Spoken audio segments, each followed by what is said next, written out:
Welcome to Alaska Matters with Chris Story. To reach Chris, call 226-3933. 226-3933. Now, giving you something to talk about, here's Chris Story. What's our fascination in America with the open road, with Harley Davidsons and just getting out there for the love of the ride? When I was in high school, I guess it was the tail end of my high school experience, my 6th or 7th year, I watched a movie called Easy Rider, and that had a big influence on the next couple of pretty major decisions I would make in my life. And unfortunately, I should underline this with unfortunately, because the movie inspired me to trade. I didn't know it did, but later looking back on it, I realized that it was the movie Easy Rider with Peter Fonda. It was Jack Nicholson and Dennis Hopper. Those three guys inspired me to trade a perfectly good 4x4 pickup truck. I had a beautiful little, I'd saved the money, so you can't say, well, you didn't earn it, so you just gave it away. I had a beautiful 4x4 pickup truck that I earned. I saved the money for, I bought it. It had a canopy. It had an extra seat in the back there. It was just perfect to go out into the world and make my own. I traded it for a motorcycle, and it wasn't even a Harley. This guy says to me, he goes, hey, dude, you know, my dad's going to get ready to sell his Yamaha Virago. It's an 1100 cc. I didn't know a cc from a TT. I didn't know what an 1100 cc was, but I knew I had to have it because why? It looked like a Harley Davidson. It looked like a hog, and I was going to be a tough hog rider. So I traded this 4x4 pickup truck worth roughly, according to Blue Book and Native both, about $4,500.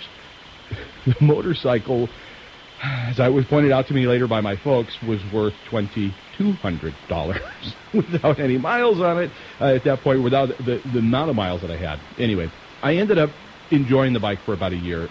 Well, in Alaska, what's that? 3 months out of the year. I ended up riding it. And one of my favorite stories is going to pick Tiffany up. Tiffany was working at Nordstrom's as a sales girl, and she was a great sales girl, by the way. And so I'm going to pick her up, and I'm there in a little polo jacket, right? Little Ralph Lauren jacket. I got help me here. The khaki pants on. I got penny loafers that are shined up, got little pennies in them and everything. And I'm thinking, driving down the road in my little quiet, beautiful little Yamaha Virago. And all of a sudden, I'm in a stoplight around C and 36th or something in Anchorage, and I hear this like thundering. And I can actually feel vibrating. I was like, something's wrong with my machine. And what's going on? This thing doesn't vibrate. And all of a sudden, in my mirror, I look up in my right mirror and then my left mirror. I am completely inundated with hogs. They're behind me. I could probably see like 5, 6 headlights, and coming around the side of me, there's another couple of dozen. I don't know what it was, a chapter of Hell's Angels or something had come out for a ride. Here I am going down there to pick up Tiffany in my little, the bravest or the stupidest thing, I don't know which, was no helmet. I guess that was the only thing that those guys and I had in common. And they just looked at me. They kind of came up alongside me, just enveloped me at the stoplight. And I kind of looked over and I glanced over, and this guy just was shaking his head. They just took off and just all blew by me. No respect, no street cred whatsoever. They saw right through me. I ended up selling the motorcycle to a guy who took it all the way to South America. For all I know, he's in a Colombian prison somewhere or something right now. I don't know. But the bike ended up making that national and then international journey that it just wasn't for me in the end. I thought it would be, but it just wasn't for me. So, hey, we're going to explore the Hoka Hey Trail with Todd Cook. You'll remember him from all of our Hoka Hey Challenge updates in 2010. We're going to catch up with Todd, and he'll share the good, the bad, the ugly from his journey from Key West, Florida, all the way up here to Homer, Alaska. And I'm going to ask him just straight out, does he think the challenge was rigged? Was it a scam? Was it a money-making opportunity for somebody, or was it real? And how close to a race was it? Who won the 2011 race, and will Todd be coming back for the open road and the Hoka Hey 2012, which, by the way, goes from Las Vegas to New York in 2012 in August. So, also, you'll have an opportunity on this program for the next 30 minutes to win a Blackwater Bend coffee card during our Mind Bender portion. All that coming up here on Alaska Matters.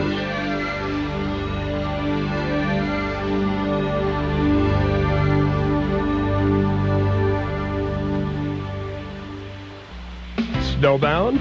Call 399-1526 for Gregoire Construction. When you need snow removal, snow plowing, and sanding this winter, call Richard, 399-1526. If the recent heavy snowfall has literally got you down, Call 399-1526 today for snow removal. Licensed, bonded, and insured. Gregoire Construction, 399-1526. Oh, no. I'm out of water. No problem. Call More and More, your locally owned water supplier. 24-hour service from your locally owned water company. Tired of working with an outside corporation? Want to support local business and get better service for less? Then put More and More to work for you. 235-8837. More and More is next door. 235-8837.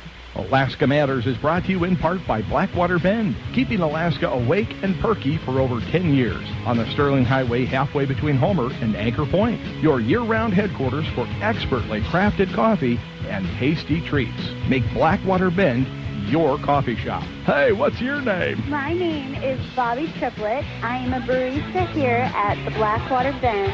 My favorite drink for the season is a raspberry spice chai. We are open from 5 a.m. in the morning, crack of dawn, till 7 p.m. at night.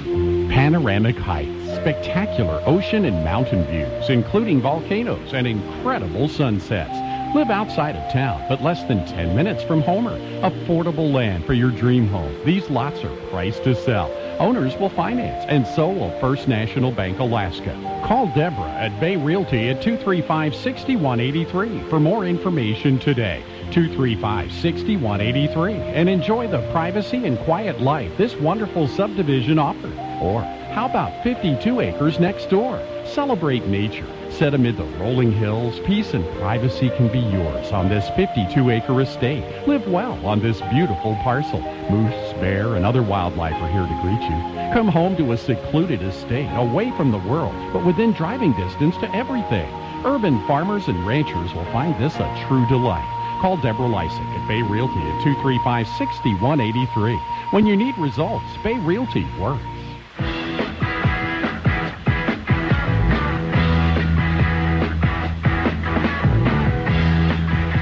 I was born wild. Look out, fathers. Hide your daughters. Chris Storr is here on Alaska Matters.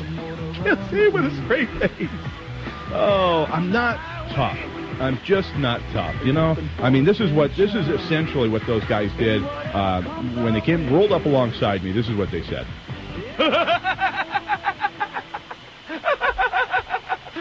What are you laughing at, Todd?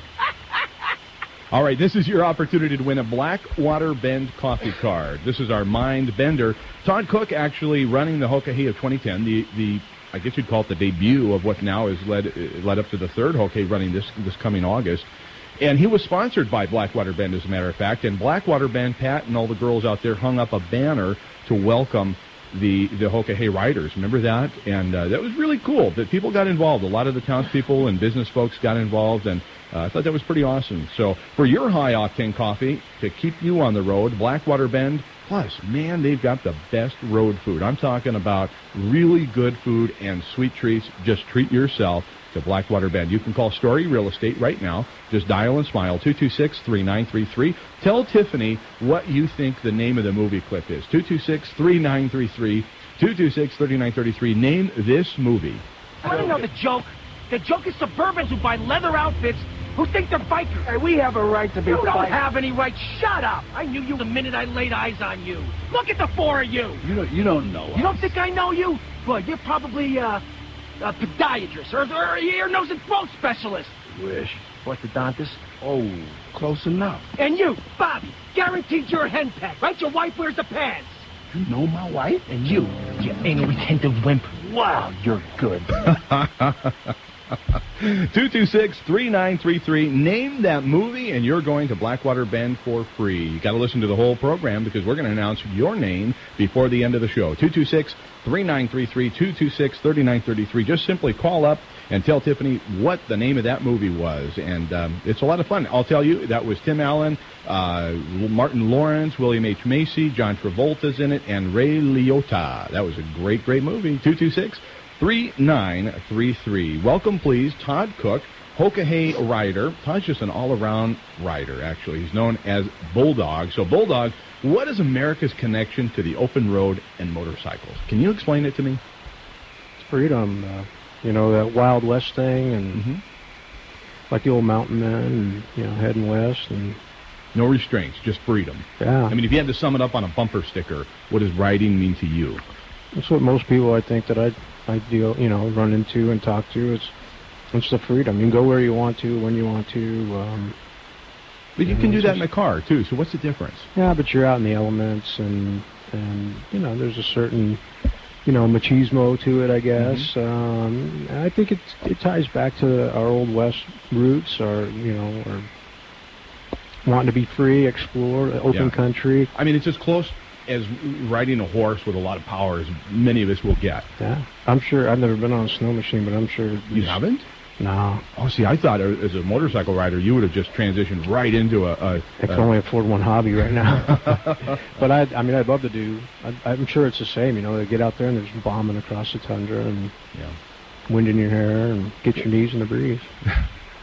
I meant to make a T-shirt for myself with that. Speaking of which, Todd Cook gave me a Hoka Hey Challenge T-shirt in 2010, and my wife shrunk it. Because I know I didn't grow. She shrunk it. I tried to put it on today just to honor you as you know, my guest, and didn't happen. She shrunk my shirt.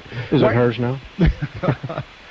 Why did you enter the Hoka Hey Challenge? So it's 2010. Take me back to the point when you said, okay, I'm a long-distance rider, I'm an endurance rider, and I'm going to take 2 weeks of my life and $1,000, and I'm going to dedicate it to this race. Why? Because I'm a vet, they covered my entry fee. So that... Who did? They say that... The organizers did? Yeah, I think so. They said that somebody had donated money for... his son had died in Iraq, and he had donated money for vets that wanted to run. So it was it was sponsored by somebody, a family member. Yeah, unnamed person. Okay. He was supposedly at the... he was supposed to be there in Florida at the start line, but the organizer lady wouldn't. I wanted to thank him, but she wouldn't. She said he wanted to stay anonymous. So that was great. And then this year they offered the same deal, and I think they were just eating it this year. But yeah, I like to ride long distance. You know, you get 1,000 people together that all want to run long distance. Had you ever done anything like that from Florida to? I went from here in 2008. I went from here down to Sturgis, went down the Alcam. North Dakota? South Dakota. And then from there I kind of wandered around Arizona, West Coast, kind of came back up, made a big loop. I did about 15,000 miles, but I did it in 30 days instead of in 11. So it was the longest trip I took on a bike. I've been reading a lot about the Hoka Hey because it really interested me, and that's the whole reason that I connected with you and Bill Cody and some of the other riders, Jesus Trejio, and you introduced me to Alex Sweeney, that's right, and then you introduced me to Grant from New Zealand, which was just wild to me that he entered in Christchurch, and he was like number 50 to enter the race. That was awesome. But in reading about the 2011 and then going back even to the 2010, I wondered what impact it left on the racers. What were the challengers, saying a year or 2 years later, and what were they saying at the end of that 2010? And a lot of them said this, Todd: the Hoka Hey Challenge changed my life. Did it change yours? I guess. I mean, there was a lot of people that had some kind of spiritual or life-changing. Grant, you mentioned Grant. He was recovering alcoholic. I ran into several of them. It was the biggest thing that they've done since they gave up alcohol. And so I could say, yeah, for them it was definitely life-changing at that level. For me to say that it was life-changing where it's changed the course of my life, I wouldn't say that, but it's definitely something I'm glad I did. I think about it a lot. I'm kind of an obsessive, and I start thinking about it. My wife can see my eyes. I'm on the road, and where are you? I mean, what state or what state of mind? It depends what state I'm in at the time. You know, sometimes I smell something or see something that takes me back to a memory. So yeah, I mean, it's changed my life. My wife would probably say it's scarred me. All I want to do is ride. Well, you know, a lot of families were impacted. Tammy and your 5 or 6 children included, because you didn't know from checkpoint to checkpoint, or cell coverage and lack of, and you can't just pick up the phone when you're traveling, 50, 60, 75 miles an hour down the road, half asleep sometimes. I mean, you can't just pick up the phone and call. So it really impacted the whole family, didn't it? Yeah, it did, and they enjoyed watching it. And relatives I have that I haven't seen in a long time back east, Chicago and stuff, they were following your stuff on internet. Oh, yeah. The challenge updates, because we posted them online. And my grand aunt, actually my dad's aunt, she was really into it. And so that was kind of cool that we kind of connected without, after so many years, without actually connecting on the phone. We had thousands of hits. I mean, thousands of people followed that online, and both at YouTube and on our blog.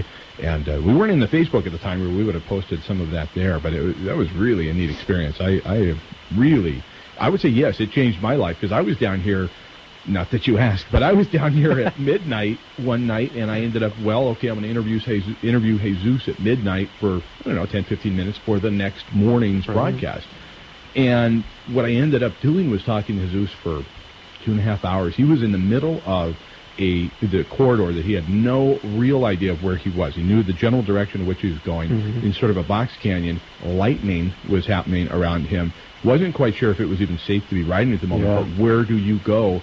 There was nowhere to seek shelter, and I was in his Bluetooth helmet. He had a cell connection. Luckily, he had a great cell connection. We ended up having a really awesome conversation for a couple of hours till he found, at the outskirts of the town, he found a school. And at the school, he was able to take shelter underneath this tree. They had a flagpole, and then nearby was this tree. He took shelter there. And anyway, it was pretty awesome. Did you have any close calls where you felt like, I'm going to die, this is it, it's over? I had a couple close calls, and I probably shouldn't say this if my wife's listening. But Tammy, turn it off. At the worst one that I can think of was I was about 44 hours into a run without a break, other than to get off and use the tree line and gas up the bike. That means go to the bathroom. So I hadn't slept. I was thinking I was only on about 24 hours. Later, I figured out I'd actually had like a 44-hour run. That's insane.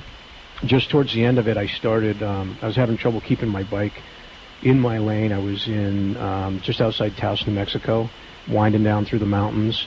And I remember I had white line fever, not asleep, but not coherent. And I come across the line, and there's a semi around a turn. And people were passing me because I was going too slow, and I was jamming up traffic. When I came around, I seen those lights. After I passed him, I started slapping myself. I got out of that mountain as quick as I could. And I ended up in a subdivision somewhere and had no clue how I got there. So I decided it was time to take a break. And that was, when you drift in a line like that and you're not reacting, that's definitely, that's life-changing. Yeah. Or close to being life-changing. Todd's no easy rider, but he was a Hoka Hey Challenger. We'll have more with Todd and Bill Cody when we come back on Alaska Matters.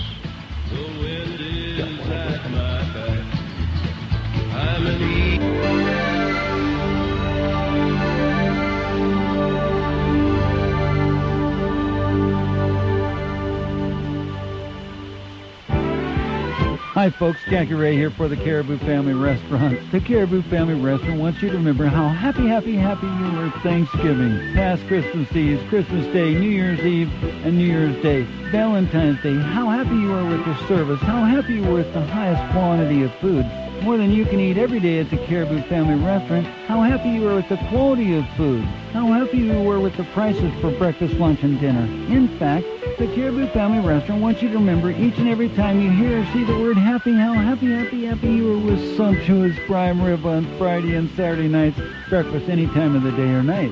So if you want to be happy again, stop by the Caribou Family Restaurant and be happy every day from 6 a.m. to 10 p.m. Lake Street and Pioneer Drive in downtown Homer. Check it out. Be happy every day at the Caribou Family Restaurant, 6 a.m. to 10 p.m. See you here, 235-5148. Orders to go. Now that it's colder and darkness has taken over, it's easy to let it get you down. But you know, one thing that really perks me up, how more and more people are lighting up their houses for the holidays, thanks to Christmas Decor by Dutch Boy Landscaping.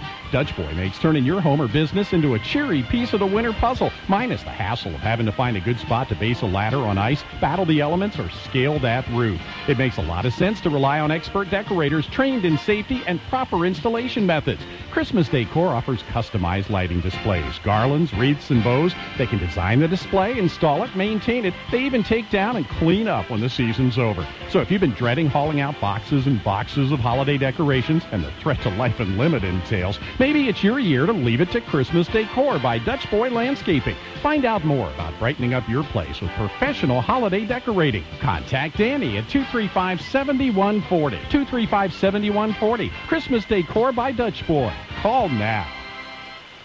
Chris Story here with the 3 B's of buying your home. Bones. A few $100 spent with your home inspector can be worth a fortune. Budget. Can you afford the payments, including taxes, insurance, and utilities? Purchase within your budget. Benefit. What is the long-term goal with real estate for you? Know your outcome. Real estate is a long-term investment. Buy and hold equals gold. For all things real estate, catch Radio Realty every Wednesday at 12:30 on KPEN 102 FM. Podcast from our website, radiorealty.us. I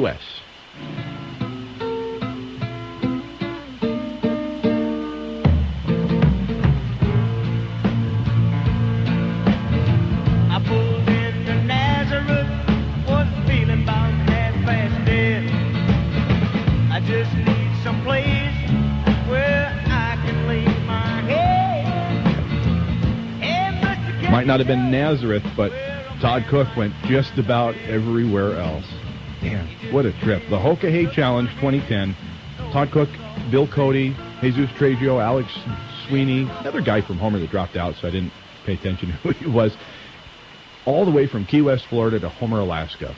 The trip of a lifetime. Has to be just what you'd call the trip of a lifetime, regardless of what the ultimate controversy came about. It really was a neat trip, and all of us here in Homer, I think, went on a trip with you. Not just through the updates that we did here on the radio, but anticipating, wondering. There was a lot of fear. Do you remember that? You remember all the fear of 10,000 people swamping us like Sturgis, and all the rapes that never happened, and all the crime, and a lot of people were saying, wait a minute, these people are spending $1,000 just to enter, probably riding a $12,000 bike minimum, or scooter, as Todd Cook calls them. Anyway, just some really cool stuff. So Todd Cook, describe to us some of the scenery. You talked about a close call you had, and where you were actually blurring the lines and crossing the line. Describe some of the stunning scenery as you recall it. Half of it was in the dark. I wish I could go back and do some again, but we had a lot of different scenes. You go through the south, which is okay. I had never been to the Ozarks, and we went to the Ozarks, and that was awesome. I got to hit it during the day, and there was a guy with a couple of his buddies that we kept leapfrogging each other, and so he passed me at a gas station, so I was anxious to catch up to him.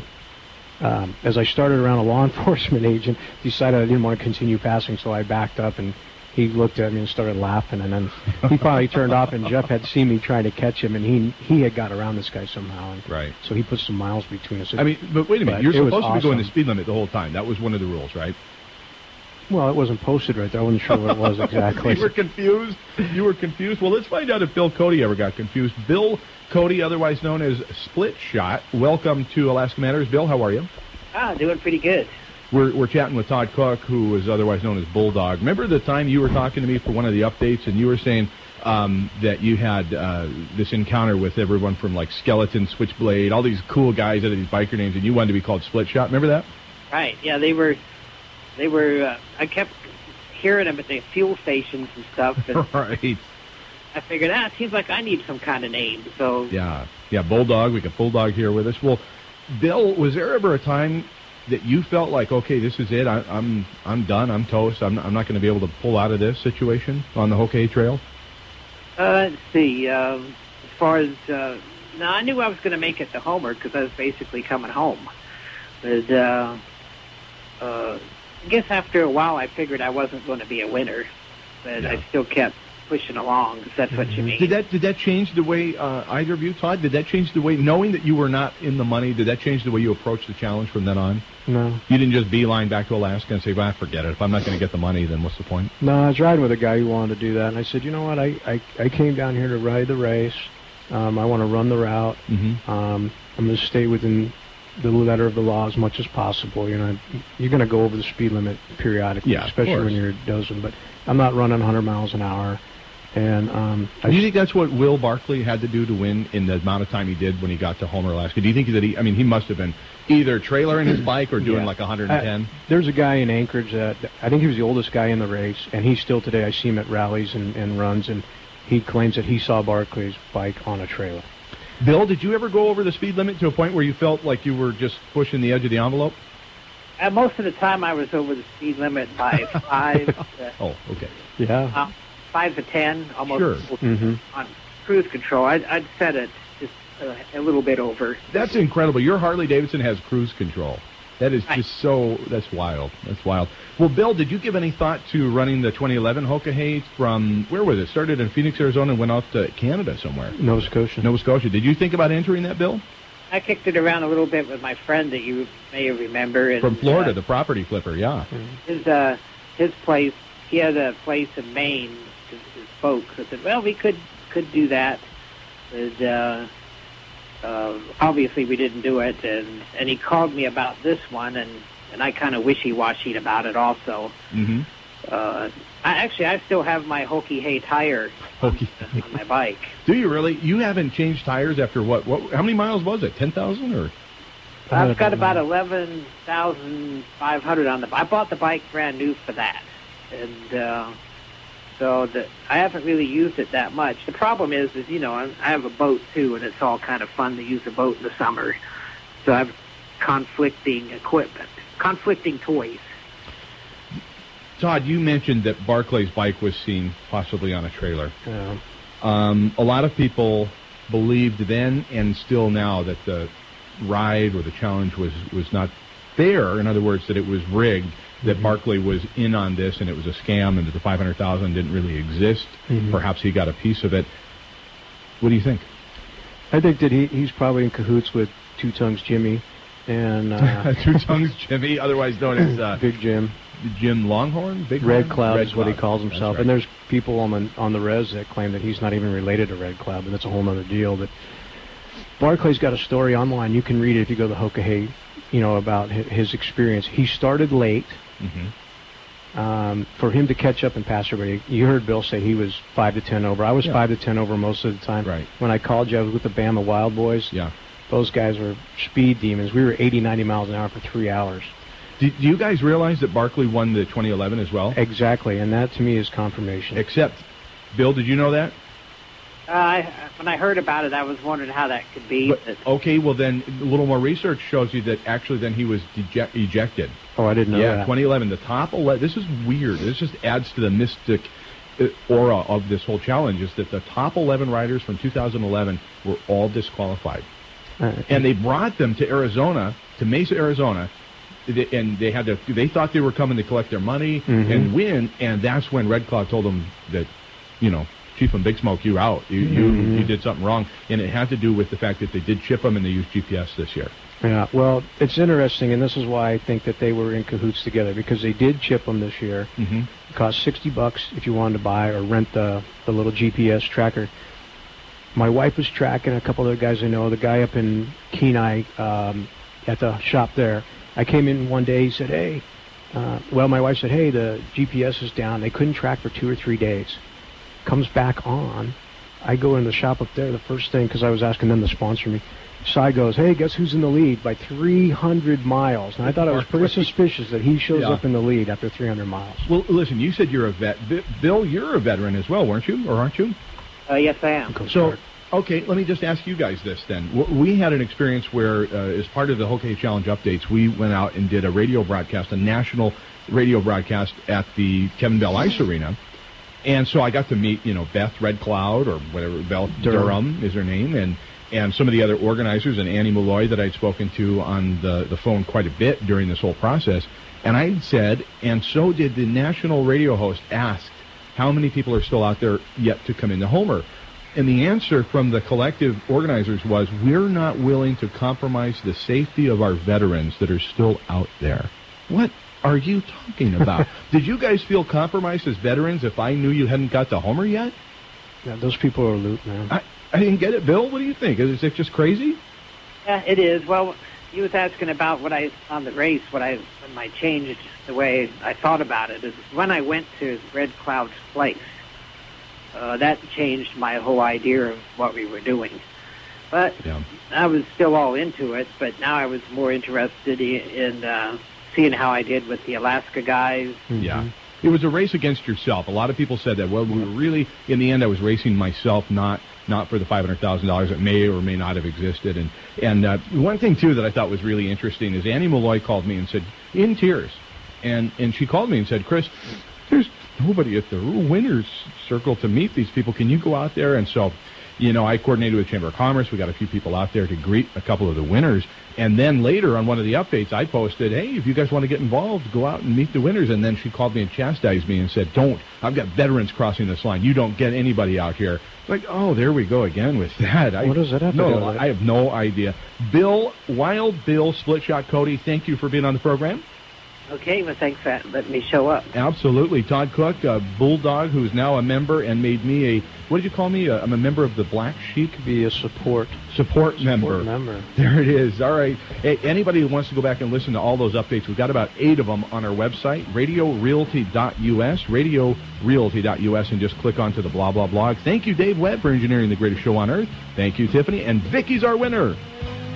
The Peninsula's home for unforgettable favorites. Great listening, 620 AM, KGTL, Homer.